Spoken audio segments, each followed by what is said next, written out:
Masa soalan Dr. Arif macam saya dengar soalan yang kawan-kawan di Sabah viral kat saya. Soalan untuk gadau.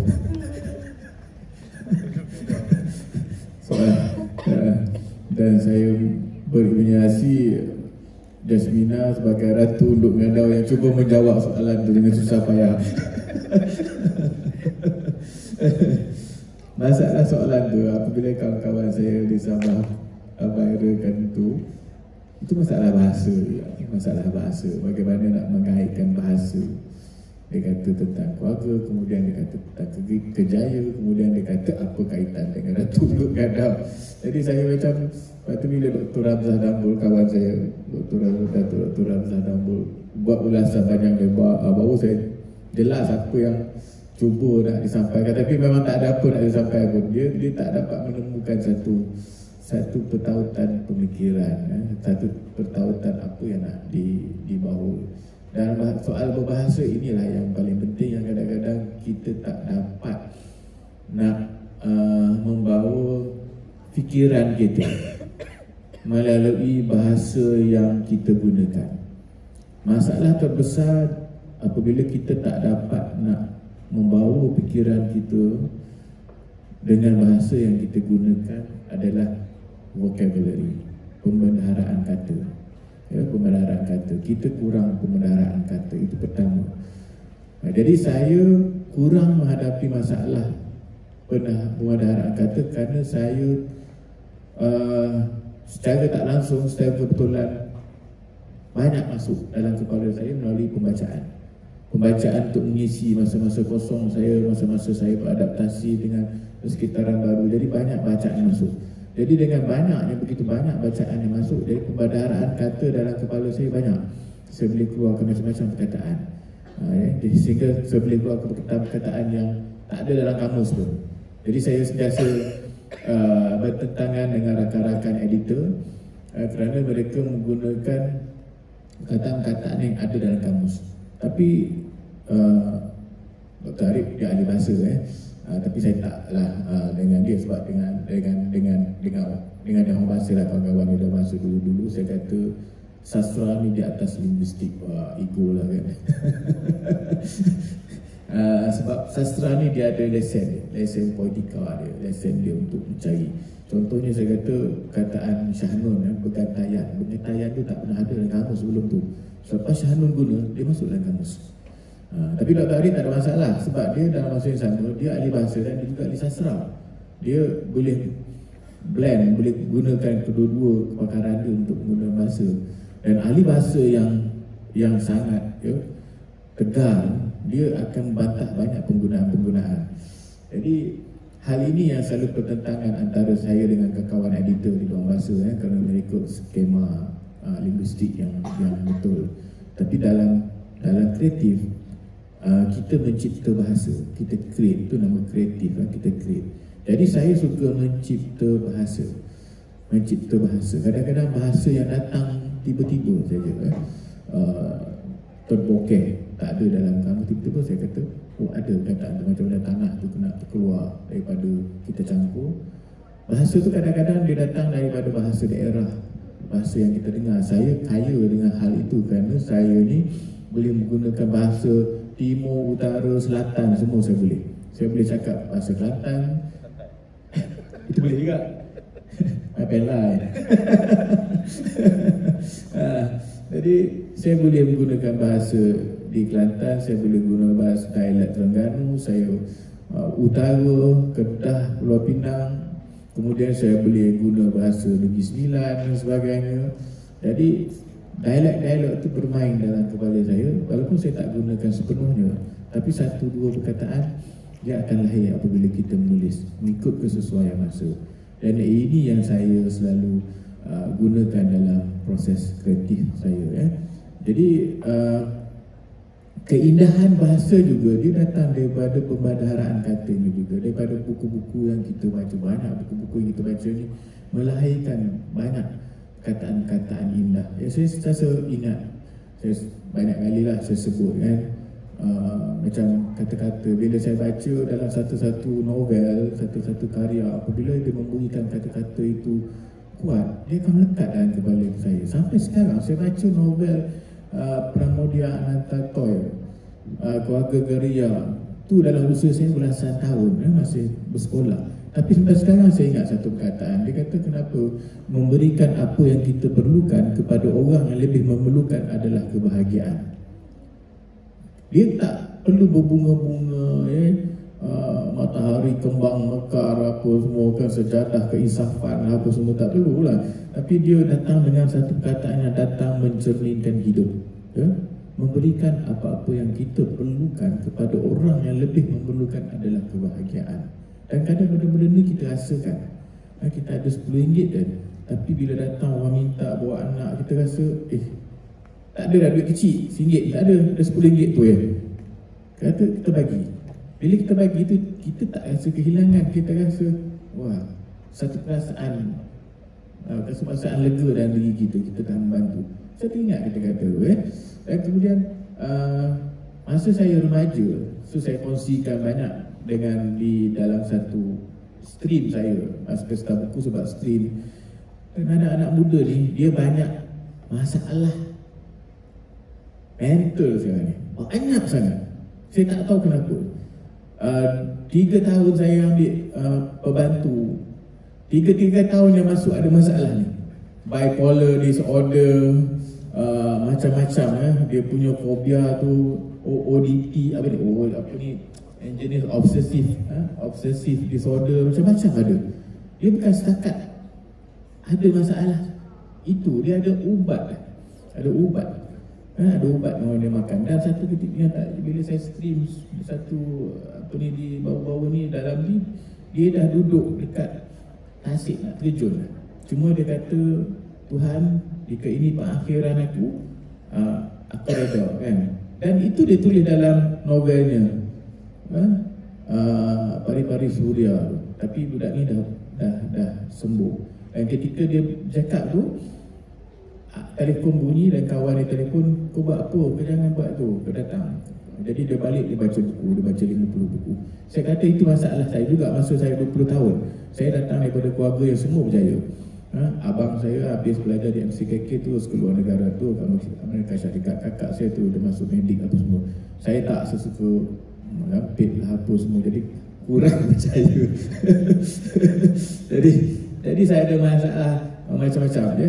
Jadi escapism saya banyak masa tu. Satu music lah, saya masuklah ke music heavy metal sebagainya macam music. Tapi itu sementara Dan akhirnya saya membaca buku yang betul-betul melekatkan jiwa saya adalah Minhajul Abidin, ditulis oleh Imam Al-Ghazali. Bila saya baca Minhajul Abidin, saya rasa saya masuk ke dunia yang baru. Minhajul Abidin. Buku tu satu buku yang Imam Ghazali adalah buku terkenal dia, Ihya Ulumuddin. Jadi bila saya habis baca Minhajul, saya mula dekat dengan karya-karya yang bentuk begitu. Dan saya kemudian saya menemui Sajak oleh Iqbal, buku-buku Sajak Iqbal. Itu membuatkan jiwa saya makin dekat dengan bahasa. Bahasa ini dia sebenarnya dia membangunkan jiwa kita, jiwa-jiwa yang anak muda umur 20 tahun bila dapat satu benda yang mendorong sesuatu yang boleh mengubah jiwa gitu. Macam Iqbal, saya ingat sekarang kata-kata Iqbal, banyak kata-kata Iqbal yang bermain. Kalau antara dia kata, kenapa ada kemiskinan di muka bumi? Kerana yang menjadi milik Tuhan tidak malu-malu kau kangkangi menjadi milikmu. Banyak kata-kata Iqbal. Dia kata, jika takdir menjadikan kau sengsara, maka mohon kepada Tuhan untuk mengubah takdirmu. Jadi takdir ni kita tak boleh ubah, dia dah berlaku. Tetapi takdir tu boleh diubah dengan doa. Itu disebut oleh Iqbal. Jadi bahasa-bahasa ini dia melenakan saya, dia menghanyutkan saya ke satu dunia yang akhirnya menyembuhkan jiwa saya. Dan saya nak menyembuhkan lagi, saya makin masuk. Saya baca Ibnu Arabi, saya baca Syah Waliullah, nak memahami perkara-perkara dalam tu. Tetapi saya membaca bukan untuk tunjuk saya pandai. Saya membaca untuk memulihkan jiwa saya. Sebab zaman ni umur-umur remaja ni memang kacau, jiwa kacau kan. Jadi saya memulihkan jiwa saya dengan pembacaan. Bila saya mendekat lagi pembacaan, itu yang saya baca. Jadi pembacaan ni bagi saya ialah nak memulihkan jiwa kita. Dia ada istilah sekarang healing lah kan. Jadi ada satu penulis dia kata sembuh dan tumbuh. Itu yang saya alami. Kita sembuh daripada kegalauan kita melalui bahasa. Jadi sebab tu saya galakkan carilah buku-buku yang bagus-bagus, selektif. Kerana dalam buku yang bagus-bagus ni kita akan temukan kata-kata yang akan menyembuhkan jiwa kita dan menumbuhkan jiwa kita untuk menjadi orang yang lain. Ini sebab saya lalu melalui pengalaman ini, ya. Jadi bahasa ni dia bukan satu perkara yang kecil tau. Dia bahasa ni satu perkara yang sangat besar. Bahasa ni selain dia menjadikan peradaban, kalau tak ada bahasa tak ada peradaban, tak ada kehidupan macam sekarang. Bahasa ni kalau baca lagi dalam satu sudut yang lain, dia adalah gerbang untuk dunia nyata ni bertemu dengan dunia yang lain, dunia ketuhanan dan segala macam lah. Kerana kalau kita tengok mentera dia guna 2-3 bahasa. Kalau guna bahasa itulah baru terbuka pintu-pintu alam lain kita baca. Tak ada mentera, tak ada bahasa, tak akan terbuka segala alam-alam tu. Dan sebenarnya bahasa ni membukakan alam ketuhanan dengan manusia. Tapi manusia ni biasalah ada suka cari benda yang pelik-pelik. Kemudian dia membuka alam lain juga, tapi dengan bahasa juga. Jadi bahasa ni sangat tinggi lah, segala ilmu dan sebagainya. Dan dalam bahasa, dalam kreatif ni, kalau kita tengok makna sastra itu sendiri, sastra itu sebenarnya daripada perkataan Sanskrit. Maknanya perkataan yang digunakan dalam kitab-kitab. Maknanya penggunaan sastra ni dalam Sanskrit itu untuk dalam kitab-kitab saja. Kitab-kitab maknanya yang membukakan alam manusia dengan alam ketuhanan.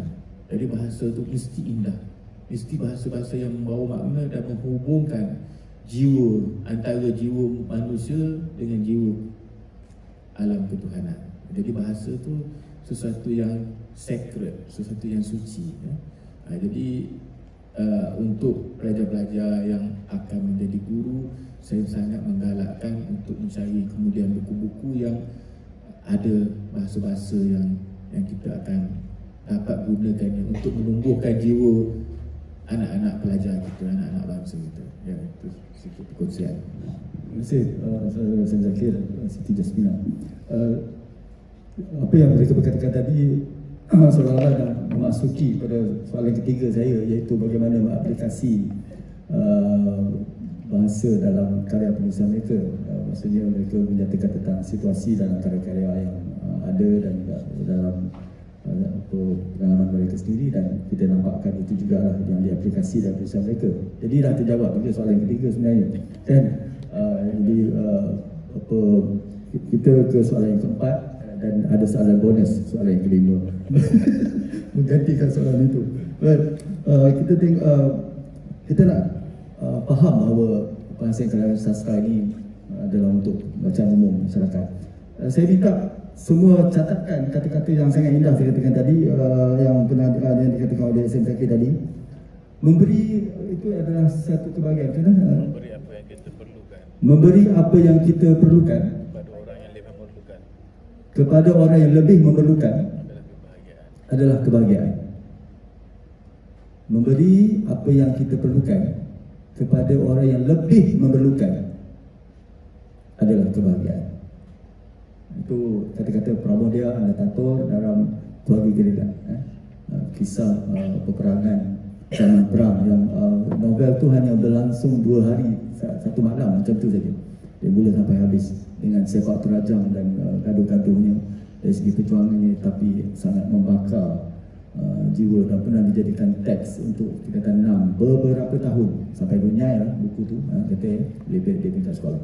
Itu zaman kami bersekolah dulu lah, rasa macam dah tua memang betul lah ya.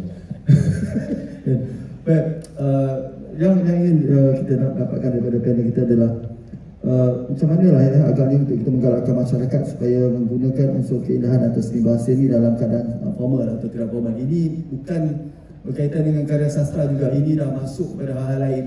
Kalau boleh dalam media sosial ni, mungkin sebagai influencer ataupun sebagai seorang yang mungkin ada pengaruh ke dalam masyarakat yang kecil atau yang lebih besar. Macam mana agaknya kita nak bagi dia dalam bahasa kita ni, kau bahasa elok-elok sikit boleh tak? Atau kau cakap elok-elok sikit boleh tak? Begitulah. Kalau boleh kita sebagai apa-apa juga peranan lah kepada masyarakat umum, baik dari peringkat yang rendah, daripada keluarga, kepada kawan, kepada umum. Silakan sedikit. Okey, penggunaan bahasa dalam situasi semasa lah sangat penting.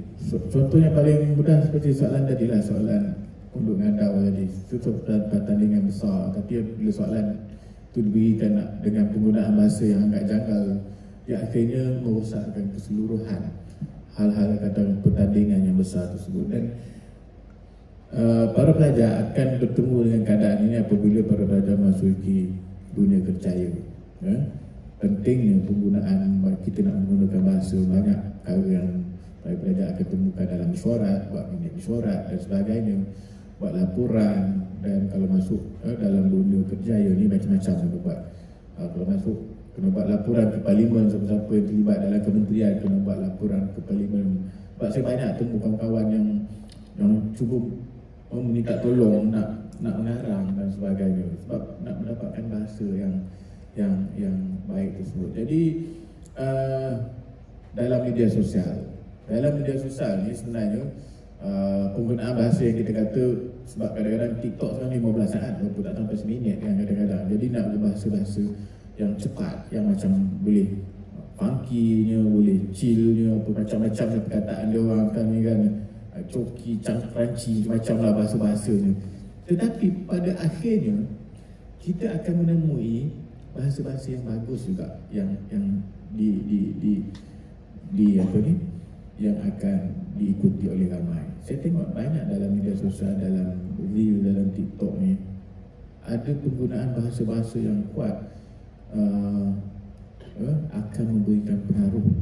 Kalau kita nak jadi pengaruh, influencer, saya rasa kelebihan anda nanti dengan pengaruh yang lain, influencer yang lain, ialah penggunaan bahasa. Banyak saya menemui influencer yang menggunakan bahasa-bahasa yang kuat, bahasa yang kuat. Yang baru ni di pesta buku beratur penuh setiap hari. Apa namanya? Idin apa? Dia memang influencer TikTok, ada dia orang tahulah, nasihat. Apa nama? Idin Ramli. Kan? Dia banyak keagamaan kan. Jadi cara dia. Jadi akhirnya penggunaan ialah bahasa macam mana pun, kita akhirnya memerlukan satu bahasa untuk berkomunikasi dengan khalayak.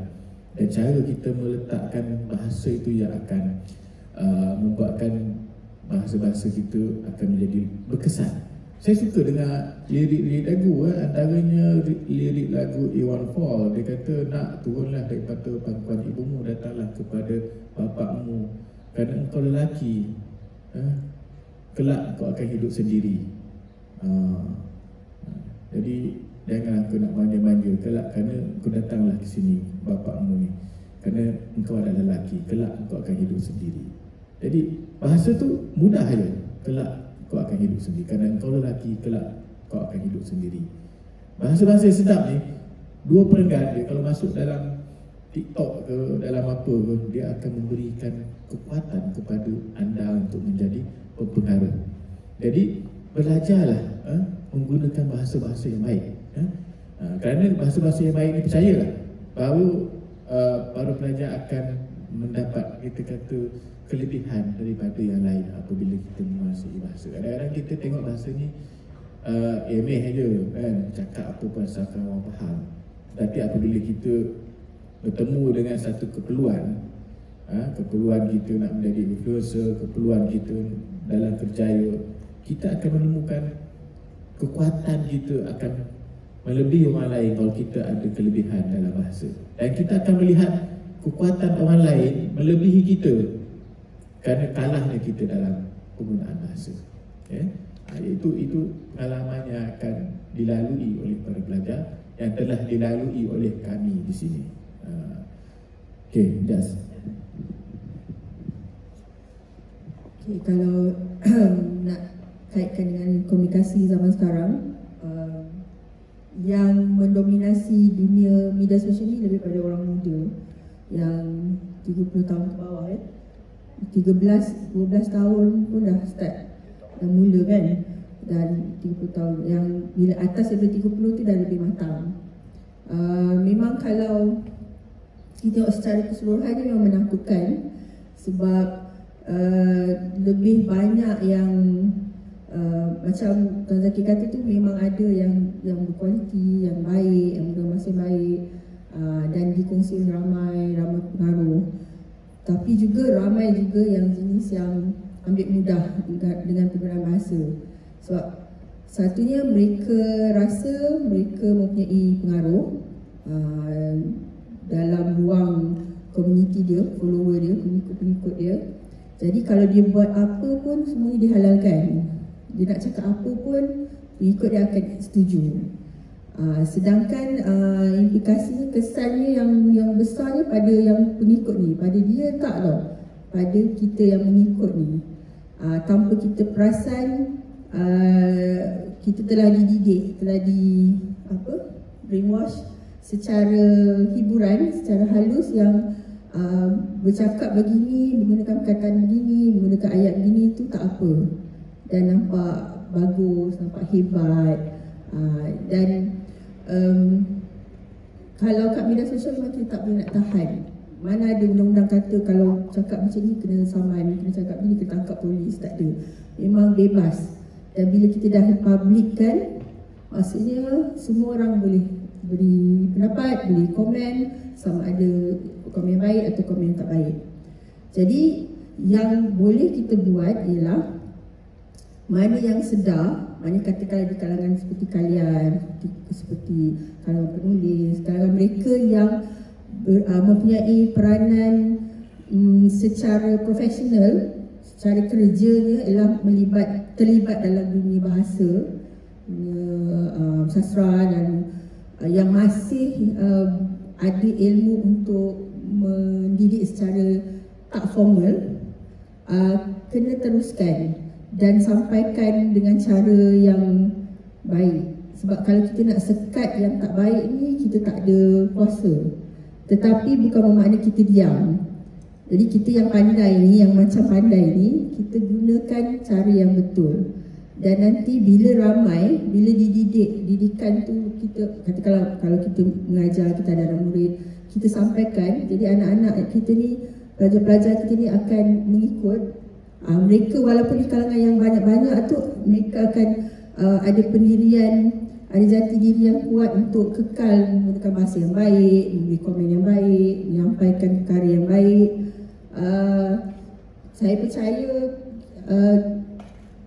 kita boleh melawan dengan cara begitulah. Maksudnya bukan kita lawan dengan cara mereka, tapi kita lawan dengan cara kita.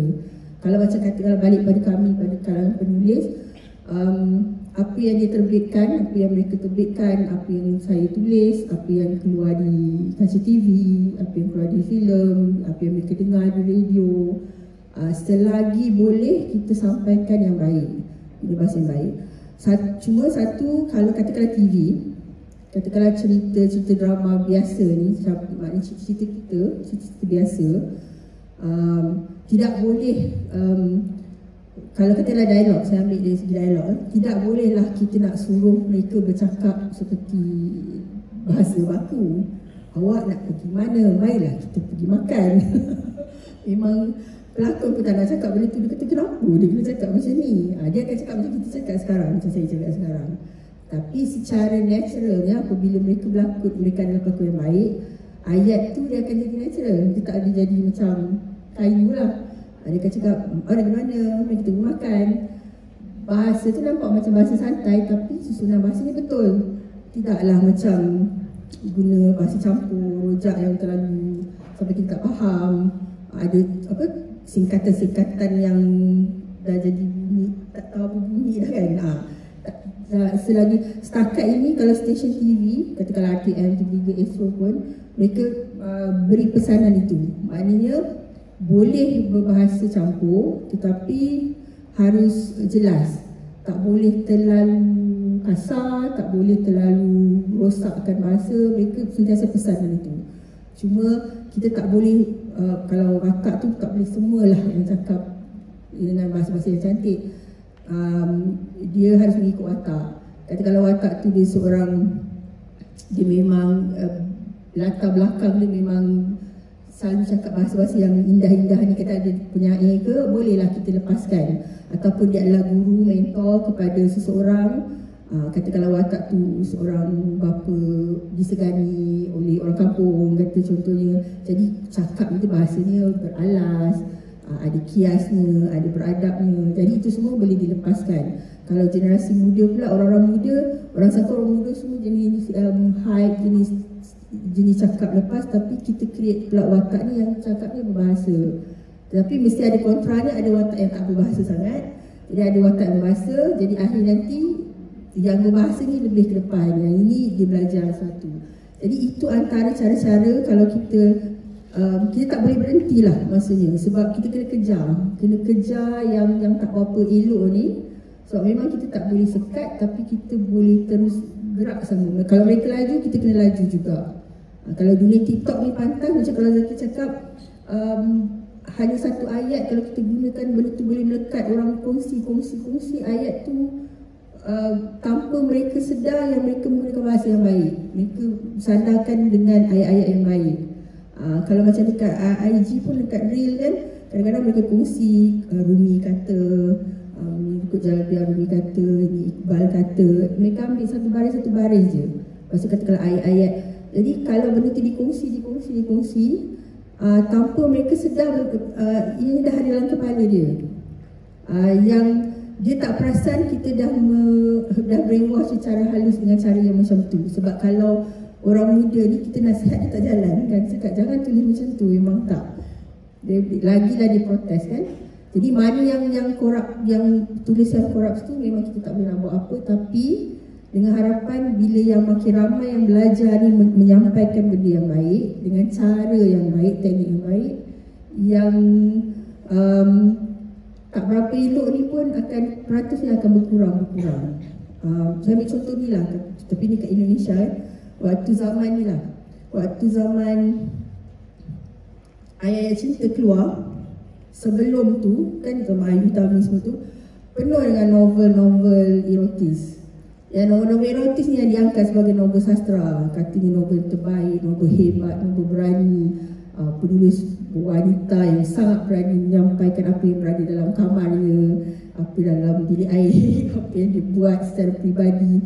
Itu yang dianggap hebat. Itu ada satu zaman di Indonesia sampai membawa ke Malaysia kan. Tapi bila Habibur Rahman tulis novel ayat-ayat cinta dan kemudian mereka ambil itu untuk difilmkan, tetapi dengan konsep remaja, dia tak ada buat cerita berat, sebab ustaz-ustaz tu tak ada, dia buat kisah cinta je. Ayat cinta, kisah cinta tiga segi, semua orang tahu, semua orang boleh faham. Ini suka ni, dia tak tahu, dia suka orang tu. Orang tu orang kaya sikit, yang dia ni tunggu je, tapi dia bukan Islam, tapi nanti dia masuk Islam, tapi dia mati. Cerita yang senang faham. Dan ayat cinta tu daripada novel tu dicetak berpuluh kali dan kemudian dicetak rompak. Saya sempat jumpa Habibur Rahman waktu ambil masteral, bila cakap dengan dia kata novel saya dicetak rompak di pasar-pasar. Saya rasa macam kalau saya dicetak rompak, saya terharu.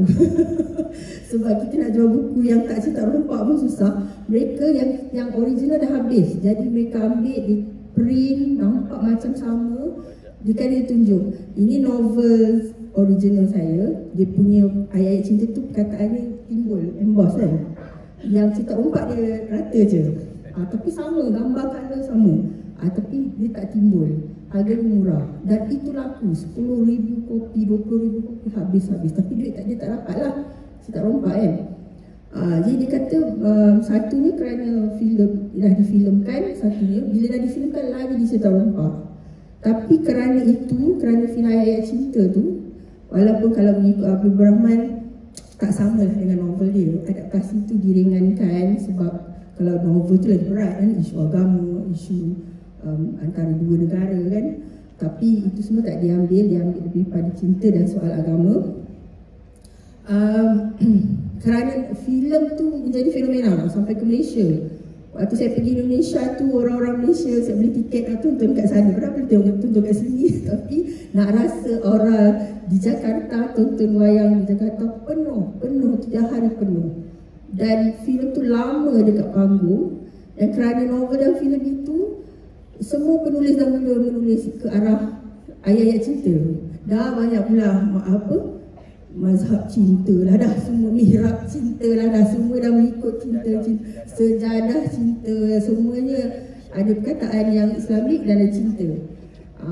Selalunya macam tu kan orang akan ikut. Tapi tak apa, pasal maksudnya yang dunia-dunia air hitam itu semua dah makin tahan. Ada, tapi dah jadi kecil, peraturan kecil, yang lain ni pergi laju. Walaupun dia dah macam jadi pop sikit, tapi yang pentingnya ialah dia berjaya pecahkan tembok yang erotis tu. Dia kata okey, erotis dia sudah stop. Kita buat cerita macam ni dan anak-anak golongan pembaca mendapat nilai yang lain pula. Cinta-cinta juga, yang kami pun buat cinta-cinta juga, tapi lebih daring kan, lebih erotis. Yang ni lebih lembut, lebih halus, lebih manis bila baca ni kan. Jadi boleh, saya percaya sama juga kalau media sosial ni kita tak boleh halang, tapi kita kena gerak laju macam mereka juga. Kita tak boleh ke belakang sebagai mereka yang terlibat dalam dunia penulisan sastra bahasa. Nanti saya nak teruskan saja, pegang tu. Ini soalan terakhir. Kalau saya tak ada soalan, kalau saya tak ada soalan, saya kata kita datang untuk program ni, kita nak sembang-sembang saja. Apa